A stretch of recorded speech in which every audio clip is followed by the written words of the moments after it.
प्रेम दुनिया की सबसे बड़ी शक्ति है, फिर भी हम जिसकी भी कल्पना कर सकते हैं उसमें यह सबसे नम्र है। Love is the strongest force in the world possesses and yet it is the humblest imagination। प्रेम को दुनिया की सबसे बड़ी ताकत कहा गया है, इसके बावजूद भी यह सबसे नम्र चीज है। ऐसा क्यों कहा गया? देखो, जब भी हम ताकत की बात करते हैं, शक्ति की बात करते हैं, शक्ति मतलब जिसमें अकड़ हो, शक्ति मैं ये कर दूंगा, मैं वो कर दूंगा। कोई भी व्यक्ति अगर शक्तिमान है, कोई भी व्यक्ति अगर ताकतवर है तो उसमें अकड़ होती है। लेकिन अगर उसमें ताकत के साथ प्रेम आ जाए, प्रेम की शक्ति मतलब प्रेम तो शक्ति है ही और उसके साथ लव भी आ जाए, love plus power is equal to politeness हो जाता है। अब जरा समझना, दुनिया में ताकतवर लोग बहुत सारे रहे, जैसे हिटलर भी रहा है, मुसोलिनी भी रहा है ना, टाइगर द किंग करके एक राजा था, है ना, tiger the king, Mussolini, Hitler, ये सब बहुत ताकतवर राजा थे, पर ये ज्यादा हम्बल लोग नहीं थे, शिष्ट लोग नहीं थे। जब तक मन किया तब तक व्यक्ति सामने वाला ठीक है, मन खराब तो सामने वाले को खत्म कर दिया। जब तक व्यक्ति पसंद है तो ठीक है, नहीं तो खत्म कर दिया। प्रेम इस दुनिया की सबसे बड़ी ताकत है, इसके बावजूद भी ये सबसे नम्र होना सिखाती है। आप जरा समझना, जो व्यक्ति किसी से भी प्यार करता है वो हमेशा नम्र होगा। अगर उसमें अकड़ है तो वो प्यार नहीं करता, वो नम्र भी होगा। अगर जैसे लैला मजनू से बहुत प्यार करता है तो वो नम्र भी होगा उसके लिए।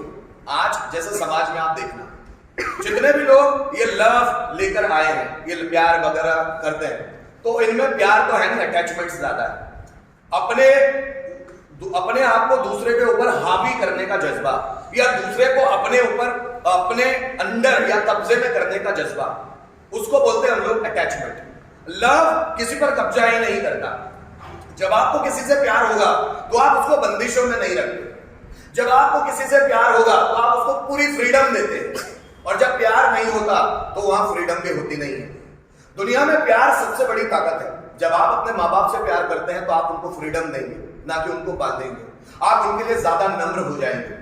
जब आप किसी लड़के या लड़की से लव करते हैं तो आप उसको सबसे ज्यादा फ्रीडम देंगे, उसको बांधेंगे। और जब आप बांध लेते हैं तो वहां लव नहीं होता। दुनिया में ऐसे बहुत सारे लोग हैं जिन्होंने प्यार किया है, जिन्होंने प्रेम की शक्ति को जाना है। मतलब ये एक शक्ति, एक ताकत है। पता है क्यों? क्योंकि ये व्यक्ति को कुछ करने के लिए इंस्पायर करती है। अगर प्यार कुछ करने के लिए इंस्पायर ना करता हो वो प्यार नहीं है, दैट इज द अटैचमेंट। क्योंकि अटैचमेंट बांधता है। जब भी आप किसी को बांधते हो तो समझ लेना कि वो लव नहीं है। जब भी आप किसी पर बहुत ज्यादा बंदिशें रखते हो तो समझ लेना वो लव नहीं है, मतलब वो लव की ताकत है ही नहीं। लव की ताकत तो आपको इंटरनली मजबूत करती है। जो व्यक्ति अंदर से बहुत ज्यादा मजबूत होता जाता है वो लव करता है। बात समझ रहे हो मेरी? तो लव इंसान को अंदर से मजबूत बनाता है। ताकतवर तो वो है ही व्यक्ति, उसके साथ साथ वो ताकतवर होता है, ताकतवर। लेकिन वो ऐसा ताकतवर है जो किसी को कब्जे में रखना नहीं चाहता, वो सबके साथ विनम्र हो जाता है।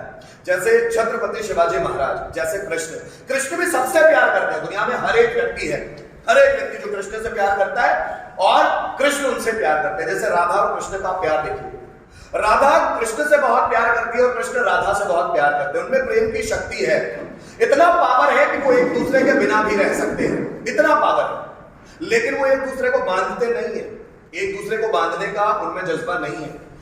कृष्ण और राधा 18 साल तक साथ में रहे, उसके बाद कृष्ण चले गए मथुरा। उसके बाद कभी वो राधा से मिले ही नहीं। लेकिन आज भी हम उनकी लव स्टोरी नंबर 1 पर रखते हैं। पता है क्यों? क्योंकि वो उनका लव एक दूसरे को बांध नहीं रहा है।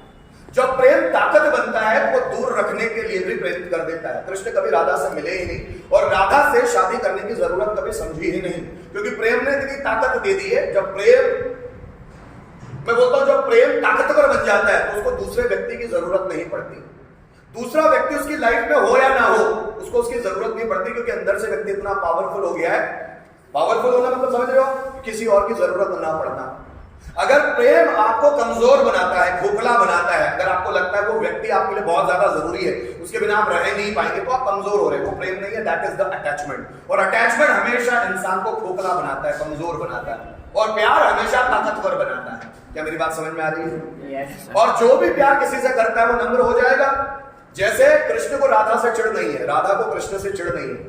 गोपियों में भी कृष्ण ललिता और विशाखा नाम से गोपियों से बहुत ज्यादा लव करते थे, लेकिन उन दोनों ने भी कृष्ण को बांधा नहीं। कहते हैं यही जो विशाखा थी वो बाद में मीराबाई बनकर आई थी, कृष्ण को पाने के लिए मीराबाई बनकर आई थी। कौन? विशाखा। बहुत सारी उनकी गोपियां थी जिनको लव करती थी, पर वो उनको बांधती नहीं थी। जब कृष्ण मथुरा जाने लगे तो उनको किसी ने रोका नहीं, राधा ने नहीं रोका। आप अपनी जिम्मेदारियां पूरी कीजिए जो जरूरी है। जब आप अपनी जिम्मेदारियों को पूरा करते हैं मतलब आप में ताकत है, तभी तो आप जिम्मेदारी पूरी कर पा रहे हैं। अगर प्यार आपको अपनी जिम्मेदारी को पूरी करने से रोक रहा है तो वो प्यार हो ही नहीं सकता।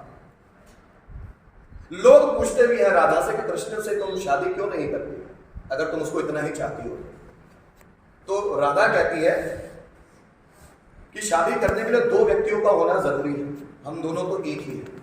मतलब दोनों के मन में प्यार एक ताकत बन के उभरा है और दोनों एक दूसरे के लिए नम्र हैं, दोनों एक दूसरे के लिए कुड़ते नहीं, जलते नहीं है। अगर कृष्ण की कोई तारीफ करता है तो राधा को खुशी होती है, वो कुड़ती नहीं है कि राधा की वाइफ कृष्ण की वाइफ तो 8 हो गई, वो मुझसे शादी क्यों नहीं करता। शादी की जरूरत ही नहीं है, प्यार इतना पावरफुल हो जाता है और वो नम्र बनाता है। जब भी आप प्यार में होंगे, जब भी आप देखो, जब आप दुनिया से प्यार करते हैं तो आप दुनिया के लिए विनम्र होंगे, नम्र होंगे। जब भी आप किसी व्यक्ति से प्यार करते हैं तो उसके लिए आप विनम्र होंगे। अगर विनम्रता नहीं है तो वो प्यार नहीं है। Is it okay? समझ में आ रही है चीज?